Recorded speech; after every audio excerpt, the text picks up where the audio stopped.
काय ता आंब्याचा रायता खा बसान आयता। आंब्याचा रायता करूसाठी असे बिटकेच म्हणजेच रायवळ आंबे लागतात।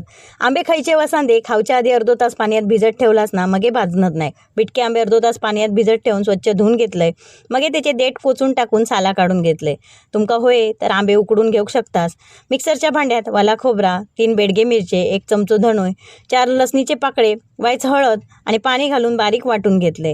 गॅसवर कढई ठेवलंय, त्याल तूप तुमच्या आवडीप्रमाणे घाला। मोहरी घातलंय, मोहरी चांगली फुलली तशी वायची मेथी, भरपूर अशी लसूण आणि हिंग घालून खमंग फोडणी केलंय।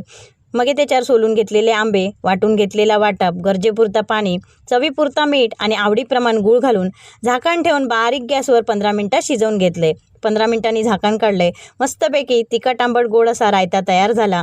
भाकरीबरोबर भाताबरोबर 1 नंबर लागता। व्हिडिओ आवडलो तर लाईक करा, चॅनलला सबस्क्राईब करा आणि तुमका रायता आवडता की नाही तर कमेंट करून नक्कीच सांगा।